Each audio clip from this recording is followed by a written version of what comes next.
Halo, ketemu lagi nama gue Jo Pasupati. Gue bukan pandit terkenal, tapi gue yakin opini gue masuk akal.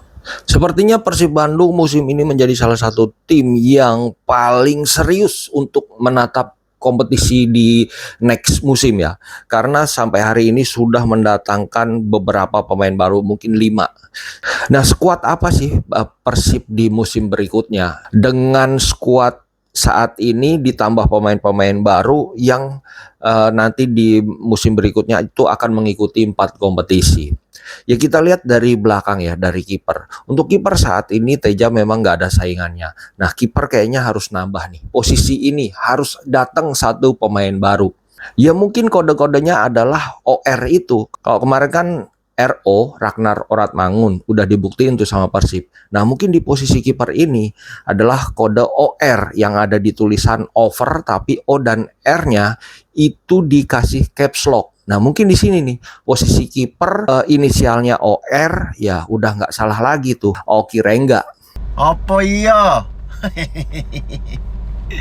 Ya posisi kiper jelas butuh satu pemain lagi. Karena fitrahnya juga masih terlalu muda, karena bergantian sama Teja kemungkinan beda pengalaman kalau harus bermain di liga seketat Liga 1 ataupun bermain di Asia ya nanti. Jadi kalau kiper asingnya kemarin kan sudah nggak berpanjang kontrak.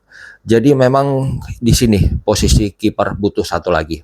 Kemudian di wingback kanan jelas sudah ada Sandy Walsh, Kakang, kemudian Putros juga bisa di situ. Itu sudah aman sekali. Wingback kiri ada Eliano, kemudian Putros juga bisa mengisi di situ. Terus kemudian Menalo juga bisa di kanan di kiri. Jadi itu kemungkinan aman. Untuk center back ya sudah cukup.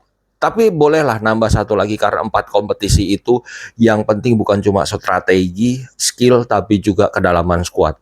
Nah, yang paling inti di Persib adalah pemain tengah. Untuk sampai saat ini, gelandang bertahan murni itu yang belum dimiliki oleh Persib. Katakanlah misalnya Luko, si Tom Hai, Adam Alis, Putros juga sering mengisi di situ, Eliano juga sering mengisi di situ. Itu bukan tipe gelandang bertahan murni yang benar-benar gelandang pengangkut air, gelandang perusak serangan lawan, perusak ritme lawan. Mark Locke bukan juga. Jadi semua karakter yang di tengah ini Persib lebih cenderung bukan ke DMF tapi CM, Central Midfielder. Bahkan Tom Haye itu karakternya lebih ke offensive half gitu. Adam Alis offensive half. Jadi di gelandang memang sepertinya kalau untuk menjaga kedalaman skuad dan mengarungi 4 kompetisi nanti butuh satu lagi.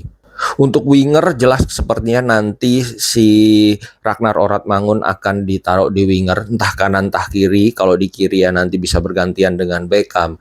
Wingernya juga masih ada Berguinho masih bisa di situ. Baros juga nggak tahu Baros nih akhirnya diperpanjang atau enggak gitu. Ada Ragnar, ada Beckham, ada Berguinho. Ya kayaknya si Peralta jadi nih di sini. Jadi memang Persib ini serius sekali untuk bisa makin produktif di lini depan. Kalau kita kemarin melihatnya ya memang Persib banyak menang, tapi kalau di kompetisi Asia striker ya memang poinnya selain bermain untuk tim, produktivitas golnya juga harus dilihat.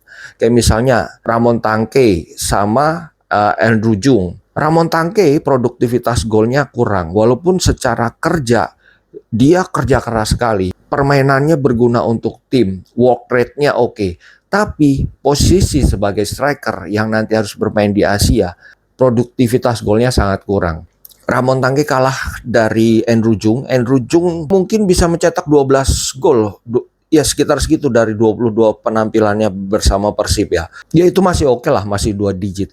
Nah, Persib butuh posisi ini karena produktivitas striker ya kita nggak usah bohong lah. Biar bagaimanapun striker pasti dituntut golnya. Kita mau bilang, tapi kan dia false nine, dia bisa menyatu dengan tim. Benar, kita nggak mengurangi kerja kerasnya dia, dampaknya untuk tim, tapi striker tetap dituntut produktivitas. Nah, seberapa kuat Persib untuk musim depan ya, ini potensi untuk back to back ya besar sekali. Karena sampai hari ini juga kita bisa lihatlah bursa transfer di negara Indonesia ini ya. Yang paling serius ya Persib. Notsuda, nah itu tipe-tipe pekerja keras. Pemain Jepang karakternya keras, cepat, disiplin. Sandy Walsh selain bertahan juga punya kemampuan membantu serangan yang baik. Ragnar Oratmangun, ya ini sih lebih ke motivasi nih. Gue yakin banget Ragnar Oratmangun datang ke negaranya punya motivasi lebih, otomatis bergabung dengan tim nasional, satu tim itu punya semangat tersendiri buat Oratmangun untuk membuktikan.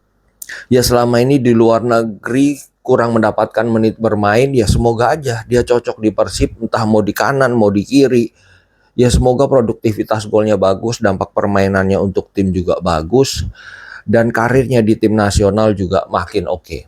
Semoga langkah Persib ini diikuti sama tim-tim yang katanya menyebut dirinya rival. Jadi nggak cuma sebutannya aja rival, tapi begitu nanti ketemu di lapangan nih, ya beneran rival, permainannya seimbang, seru gitu.